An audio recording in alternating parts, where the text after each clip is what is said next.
자, 이 물건 같은 경우는요, 1차에서 이제 5차까지 유찰이 된 거죠. 5차 유찰되다가 더 이상 유찰되면 채권 회수를 못할 것 같다라고 해서 멈췄다가 다시 진행을 하시죠 라고 해서 지금은 멈춰 있다고 생각하시면 됩니다. 이 물건 같은 경우는 아파트이에요. 자, 지금 어떤 사연이 있길래 이렇게 많이 유찰됐고요. 그리고 이 물건이 조심해야 될 게 무엇인지 한번 보겠습니다.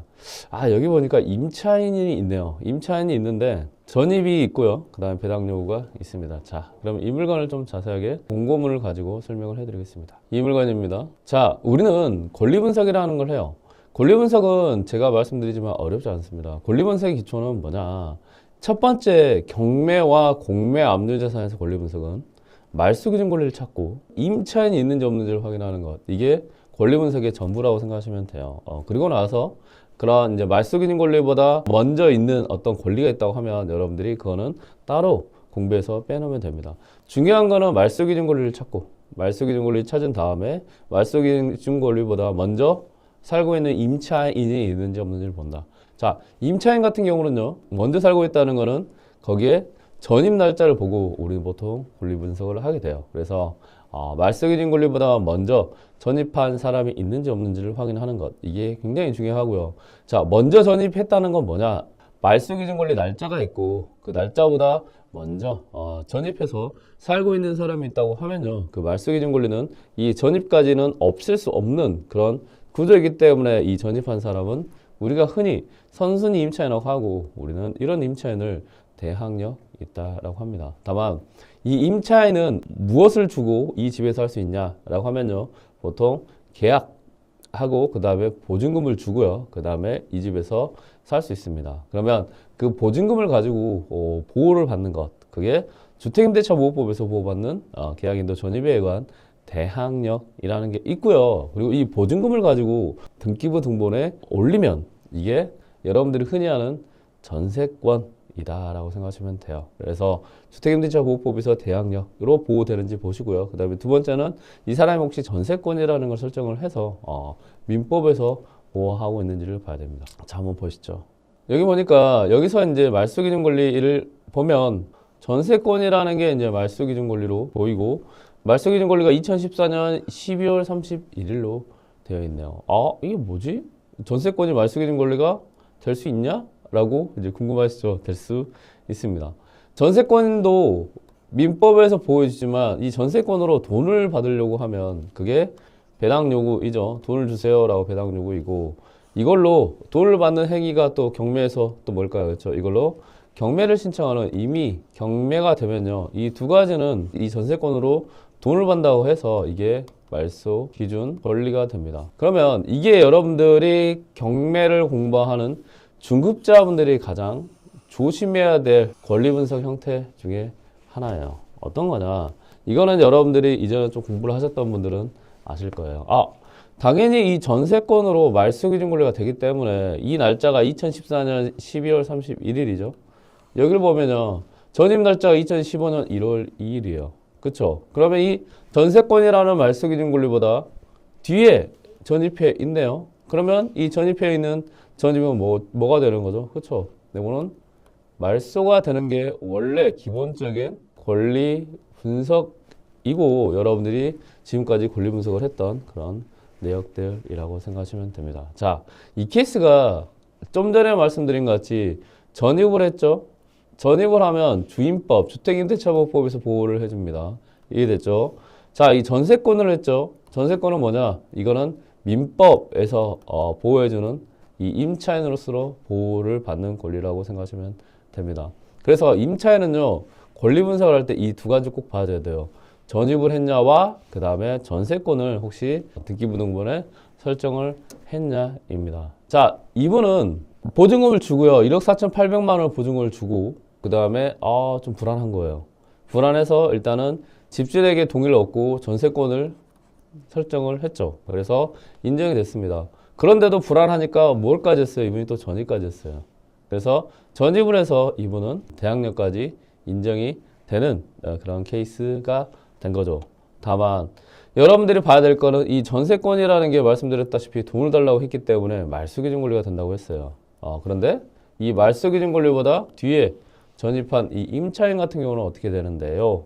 라는 게 원래는 대항력이 없어져야 되는데 이게 판례에서 권리 분석 자체를 뒤집어 버렸어요. 그래서 제가 이 판례를 한번 설명을 해드리겠습니다. 이런 케이스가 여러분들이 가장 위험한 케이스예요. 여러분들이 권리 분석을 할 때, 자, 얘를 먼저 1번 주임법에서 보호해주는 대항력이라고 했습니다. 자, 그리고 얘를 2번 민법에서 보호해주는 이건 전세권이라고 했어요. 그렇기 때문에 여러분들은 권리 분석을 두 개로 해야 됩니다. 전세권을 먼저 권리 분석을 해보겠습니다. 전세권은요, 배당 요구를 하거나 임의 경매를 신청하면 얘는 없어집니다. 말소가 되는 거예요. 끝. 꼭 기억하세요. 끝이에요. 끝. 자, 그러면 일단 전세권을 가지고 제가 권리 분석을 해보겠습니다. 자, 전세권으로 배당 요구를 했는지 한번 보겠습니다.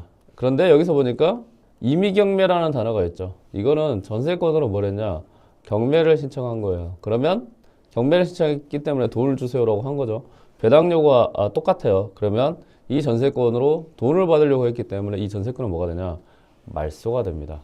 그리고 말소가 되고 이렇게 돈을 달라고 하면요. 말소 기준 권리까지 같이 된다라고 생각하시면 됩니다. 이해되셨죠? 그리고 이 전세권은 끝난 거예요. 전세권의 권리 분석은 끝났습니다.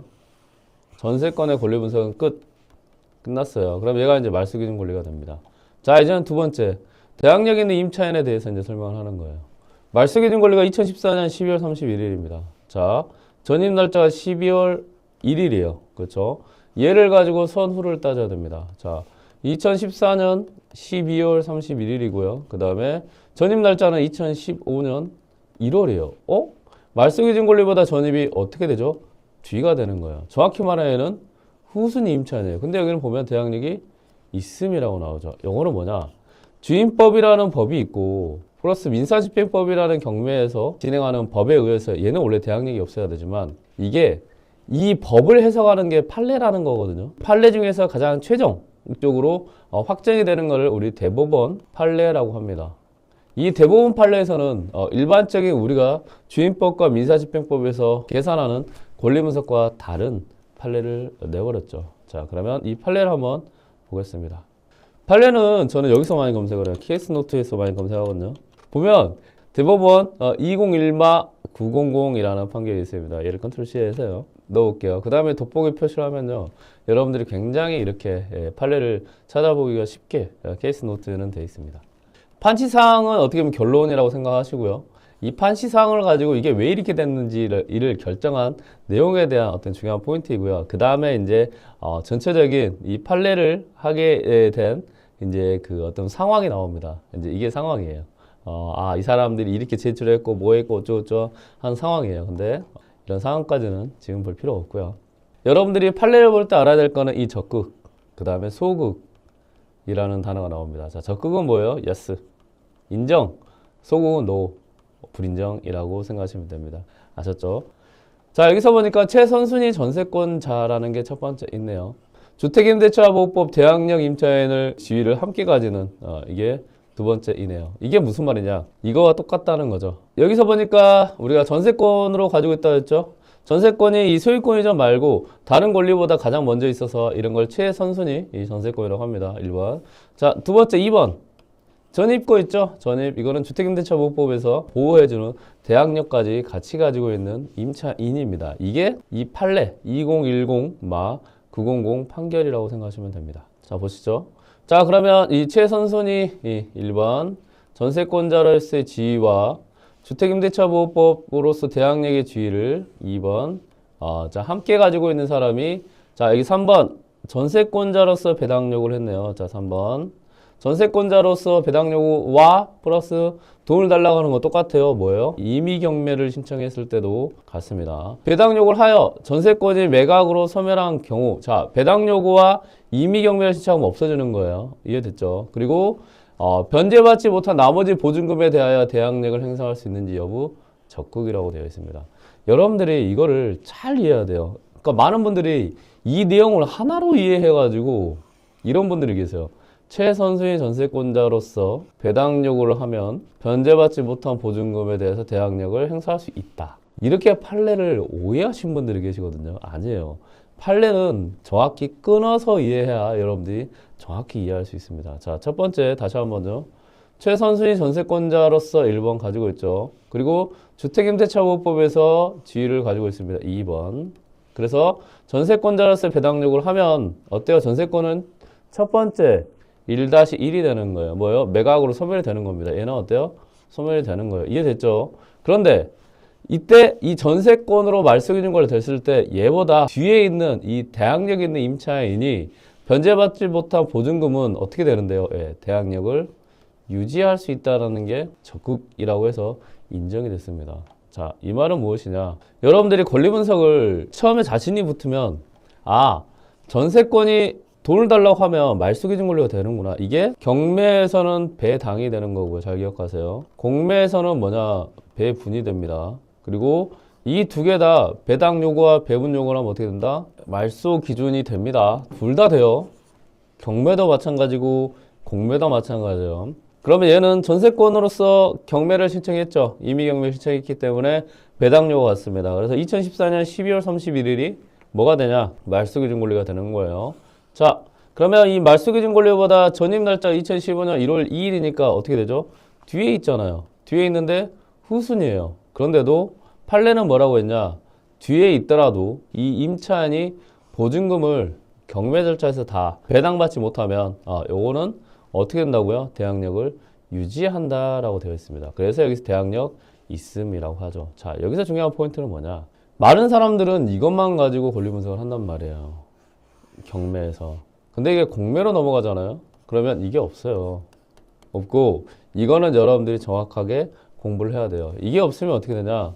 이제 여러분들이 이 공부하는 거에 의해서 여러분들은 돈을 벌 수 있는 이제 기회가 늘어납니다. 자, 여기서 보면 이제 전세권이 있어요. 2014년 12월 23일 전세권을 했고, 그 다음에 임차인이 전입을 같이 했어요.